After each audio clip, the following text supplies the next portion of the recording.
insuficiencia cardíaca por aumento de la presión, por aumento de presión, son las siguientes, y lo voy a anotar para que no. Inciso A. IAM, ¿saben qué es IAM, no es? Infarto agudo de miocardio. B. Enfermedad de Chagas.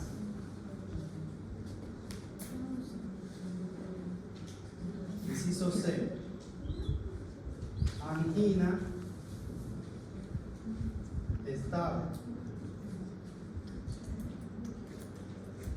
Inciso B. Todas.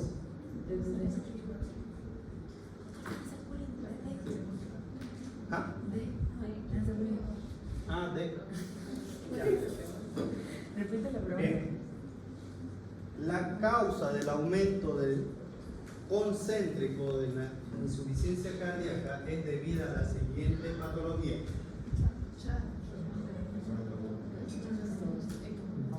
¿Cuál? ¿Todos se quedan con Chagas? Chagas concéntrico. Entonces, ¿cuál es la respuesta?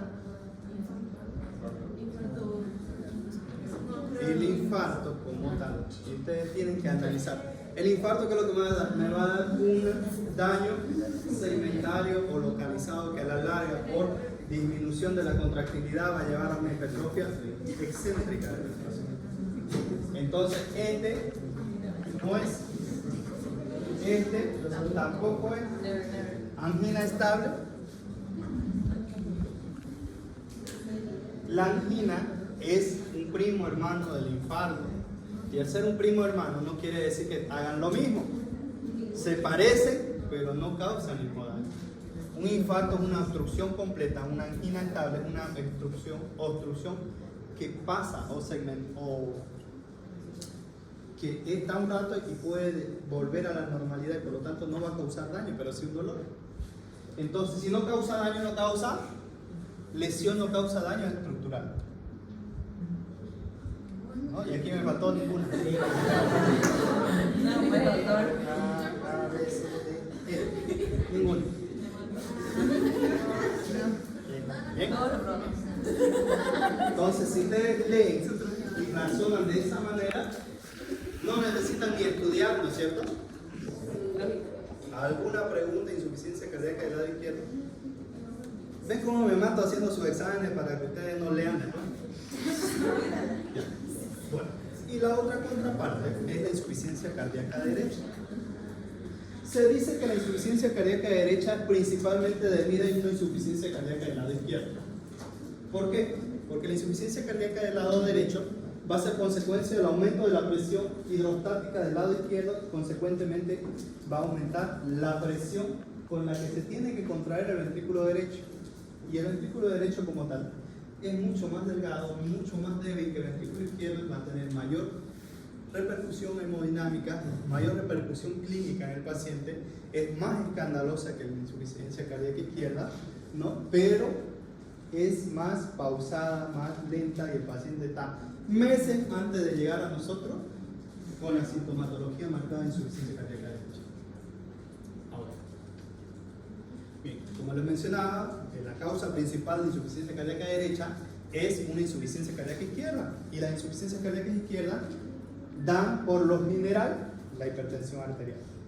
Pero existe la insuficiencia cardíaca derecha que no es de origen primario, que no nace con una afectación cardíaca al paciente, pero que es adquirida, que sería la que es de por allá por los valles. La enfermedad de Chagas, que es una parasitosis endémica de ese lugar, produce una dilatación de lo que es no solo del ventrículo derecho, produce una dilatación global del corazón. Tanto aurículas, ventrículos, lo dilata de forma significativa. Y al dilatarlo es como si ustedes inflaran un globo al máximo y le sacan el aire, ese globo no vuelve a la normalidad, siempre quedan unas áreas distendidas y no se contraen esas áreas. Y a la larga, eso repercute en el paciente, ¿ya? Bien. Los cambios morfológicos del corazón derivan de los cambios pueden ser diferentes según lo que afecta el corazón, ¿no? Como anomalías en las válvulas, ¿no? Hipertrofia, ya sea concéntrica, excéntrica, pero principalmente en el lado derecho lo que va a haber es un cambio por dilatación del ventrículo. Generalmente el ventrículo derecho, como no lleva mucha presión, no se hipertrofia concéntricamente, se dilata porque es mucho más fácil inflar algo delgado que inflar un neumático de auto, ¿no es cierto? Entonces, si inflamos un globo, inflamos un neumático de auto, ¿cuál va a ser más fácil inflar?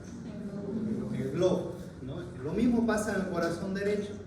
El corazón derecho tiene mucha menos fibra muscular que el corazón izquierdo. Y al tener mucha fibra, menos fibra, es más susceptible a cualquier aumento, ya sea del volumen o sea de la presión. Por lo tanto, va a llevar a declive más rápido de la función del corazón y va a tener más sintomatología, pero más pausada. Este va a tener manifestaciones en mucho más órganos que en la insuficiencia cardíaca del lado izquierdo. ¿Por qué? Si nosotros tenemos un lado derecho, que es del corazón, donde va y vierte o va y confluye todo el sistema venoso, y tenemos justo ese ventrículo dañado, ¿qué va a pasar?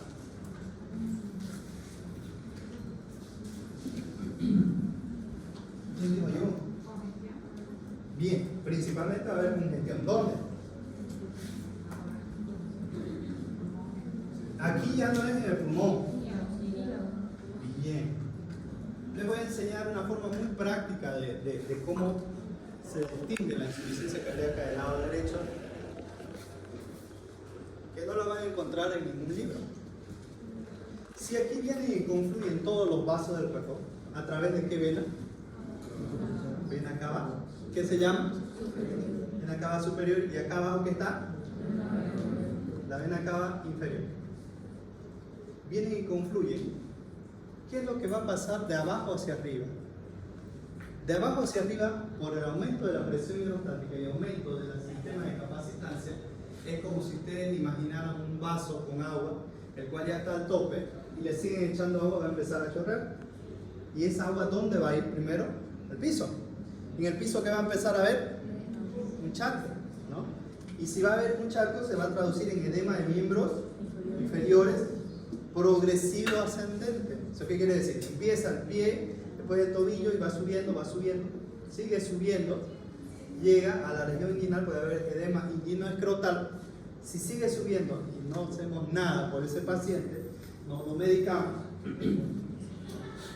sigue aumentando la presión hidrostática, vamos a llegar al hígado. Y el hígado va a empezar a distenderse y el paciente con insuficiencia cardíaca les llega con los edemas hasta la ingle y llega con un dolor en el abdomen.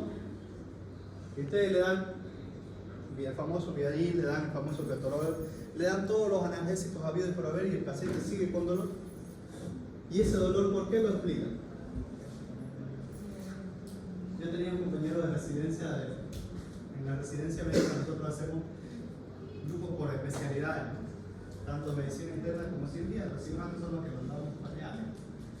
Y todo paciente que llegue con dolor abdominal, independientemente de la causa, ellos lo tienen que ver. Porque de ellos es abdomen, más son los abdominólogos, solo ven esta parte. Y el que llegaba con dolor abdominal, salve. Teníamos un paciente que se llamaba Miguel, justamente, y siempre llegaba a las 2 de la mañana con dolor abdominal intenso. Y como ya a esa hora uno está con sueño, hecho bolsa ya para allá, porque tu paciente, ¿no? Y ya nosotros sabíamos que era Miguel, el de la fracción de eyección del 24%. Lo internaba, obviamente lo palpan, hay dolor, puede simular una colelitiasis, puede simular un signo de Murphy, pero no le veían los pies, que siempre llegaba edematizado. Le metían analgésico y todo y el paciente seguía gritando. Veníamos nosotros los de medicina interna con nuestra capa roja y el Superman aquí en el pecho y le poníamos furosemida 40 miligramos. A la hora el paciente estaba tranquilo porque este dolor que se produce en abdomen por distensión es por distensión de la cápsula de Gleason, porque como tal el hígado dentro no tiene terminales nerviosas, las terminales nerviosas están en el hígado.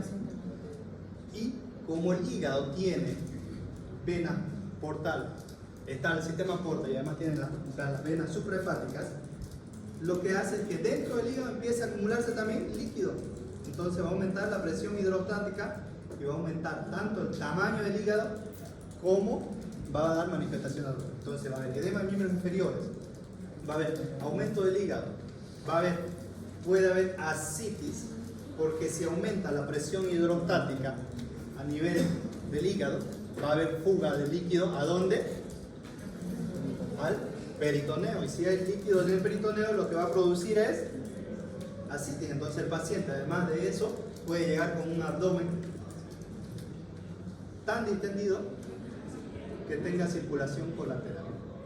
Si la presión sigue aumentando y no hacemos nada, lo seguimos mirando al paciente, va a llegar a la vena cava superior.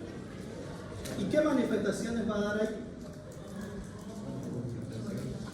La famosa irritación yugular. Es por eso que lo ven al paciente que tiene su yugular externa que parece un dedo y que le llega hasta el ángulo de la mandíbula. Y para nosotros eso tiene mucha repercusión clínica porque para nosotros lo podemos medir. En medicina interna todo es medible para que nosotros veamos la evolución del paciente. La irritación yugular es un signo pronóstico de evolución del tratamiento para una insuficiencia cardíaca. ¿Por qué? Como ustedes saben, la yugular externa generalmente no se debe ver, ¿no es cierto? Pero cuando se ve que hay aumento de volumen en ese sistema. Y nosotros la podemos medir semiológicamente hablando. Tiene 3 o 4 grados dependiendo del libro que ustedes lean. En primer grado, si ustedes ven, esta sería la clavícula. No llega a pasar la clavícula, ese sería un primer grado. Y si aquí vemos que el músculo esternocleidomastoideo está atravesando, vemos que a la mitad sería el segundo grado, tercer grado llega al borde externo del esternocleidomastoideo y del cuarto grado vemos que aquí está el ángulo de la mandíbula, llega a tocar el ángulo de la mandíbula. Importante para nosotros, ¿por qué? Porque el paciente, conforme vamos tratando, eso tiene que ir disminuyendo. Es como si le estuviéramos quitando agua a un vaso. Además de que tiene que ir disminuyendo la congestión, tiene que ir perdiendo peso. Porque el paciente va reteniendo y el líquido se traduce en aumento de peso.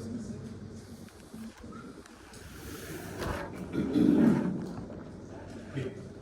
Si la presión hidrostática sigue aumentando, dentro de los signos clínicos característicos que podemos visualizar, también podemos encontrar los signos internos, como de ellos los que son por congestión venosa, y estos nos van a dar los llamados derrames pleurales, que en el caso de insuficiencia cardíaca derecha, por aumento de la presión hidrostática, generalmente no es unilateral, es bilateral.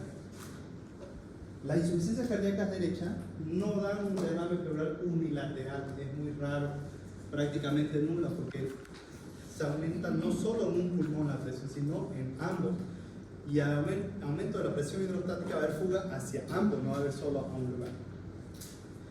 Cuando un paciente tiene un derrame pleural unilateral, la principal causa de ello son los derrames, las neumonías.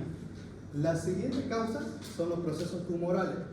La siguiente causa son los procesos inmunológicos, tipo el lupus eritematoso sistémico.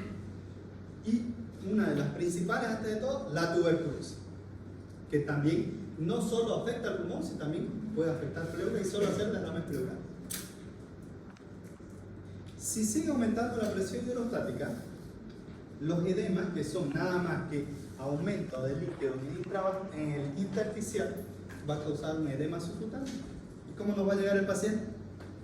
Con el famoso edema de miembros inferiores, el famoso signo de un abdomen embatracio con circulación colateral, que con el medicamento indicado va a disminuir lo más que se pueda, o puede llegar a tener las condiciones normales o basales. ¿Ya? ¿Por qué creen ustedes que un paciente que tiene insuficiencia cardíaca derecha o izquierda no tolera el decúbito? ¿Qué es la característica principal? Eso, o sea, ortopnea, no tolerar el decúbito, ¿no? ¿Por qué?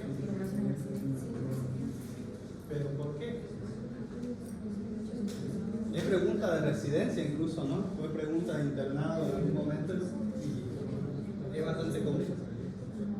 A diferencia de un paciente que tiene insuficiencia respiratoria, que es la misma disnea de origen pulmonar, el paciente pulmonar puede echarse a dormir tranquilo, pero el paciente cardíaco no puede dormir tranquilo.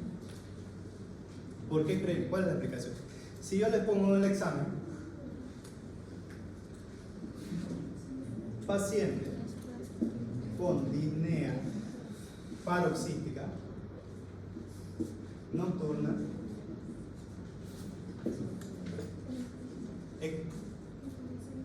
¿cuál es la razón de la misma? Inciso A: incremento de la presión hidrostática. Inciso B: incremento del retorno venoso periférico. Inciso C: incremento de la presión osmótica. Inciso D: A y B. Inciso A, B, C, D, E, todas. Inciso F: ninguna. ¿Cuál? ¿Y por qué? ¿Cuál es? D, B, D, E, D. ¿Por qué? Bueno, en su examen no le voy a decir por qué, digamos, ¿no? Pero ¿por qué? Nosotros normalmente estamos diseñados para estar de pie, no estamos diseñados para estar echados. Normalmente nosotros, si ustedes hacen este movimiento, ¿qué se flexiona acá? ¿Qué se llama este músculo? ¿Ah? Los gastrocnemios, los gemelos. Ahí hay una bomba normal y fisiológica. Comprime todo el sistema venoso de abajo y lo llega hacia arriba. En condiciones normales, cuando las venas están sin problema. Pero cuando hay aumento de la presión hidrostática con aumento de la capacitancia, o sea, dilatados, no se puede hacer eso. Por lo tanto, cuando estamos parados, la sangre no llega en el mismo volumen que si yo me echo. Cuando el paciente adopta la posición de decúbito, todo el volumen que no pudo llegar cuando yo estaba parado va a llegar de golpe al pulmón y va a causar insuficiencia respiratoria. O sea, hay un mayor retorno venoso periférico sumado al aumento de la presión hidrostática. Es por eso que el paciente duerme sentado, o cuando usted lo hace sentado respira mucho mejor. Esa es la explicación. ¿Facilitado? Sí. Bien, así lo van a explicar en su examen. Bien. Como les mencionaba, así como se ve un paciente con insuficiencia cardíaca del lado derecho, ¿no? De abajo hacia arriba, siempre. Lo primero que ustedes ven, si el paciente tiene edema en miembros inferiores bilateral, es una insuficiencia cardíaca del lado derecho. Edema de miembros inferiores que va progresando a miembros superiores, de miembros inferiores a miembros superiores. Hay edema inguinoescrotal o inguinal, aumento del hígado, vaso, y por lo tanto también puede haber una dispepsia del paciente, porque también el sistema porta está congestivo y el paciente va a tener una sensación de llenura, no va a querer comer. Pero él está gordo, ¿no? Está edematizado. Todo eso también se da en la cirrosis hepática, ¿no? También, pero la cirrosis hepática, a diferencia de la insuficiencia cardíaca, el edema de miembros inferiores no es tan marcado, puede tener solo grado 1 y el perímetro abdominal es más marcado. Obviamente una cirrosis a largo plazo te lleva a una insuficiencia cardíaca, sí te lleva, ¿ya? Y ¿no? El aumento del perímetro abdominal y la indutación yugular. Antes de que se vayan, en el libro no está la insuficiencia cardíaca congestiva como tal, pero una insuficiencia, y lo tienen que saber, ¿no? Habla de insuficiencia cardíaca derecha, insuficiencia cardíaca izquierda, pero nosotros clínicamente conocemos la insuficiencia cardíaca congestiva. ¿Y qué es la insuficiencia cardíaca congestiva? ¿no? Que lo abreviamos como ICSC. ¿Qué es eso?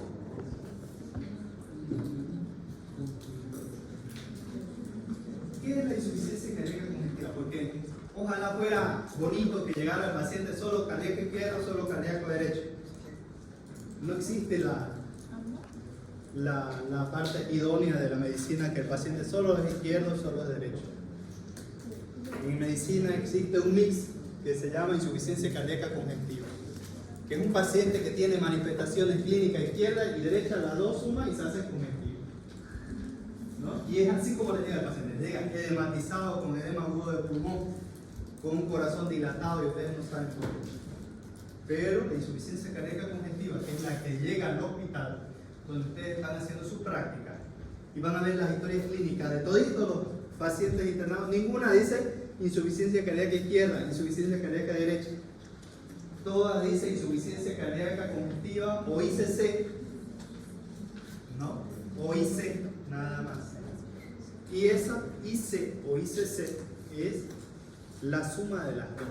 Un paciente que está con disnea paroxística nocturna, con edema de miembros inferiores y con disnea de esfuerzo. Esa es una insuficiencia cardíaca congestiva. Entonces, los temas de cardio son así, relativamente sencillos, facilitos, pero se pueden complicar por los casos clínicos que yo les voy a dar.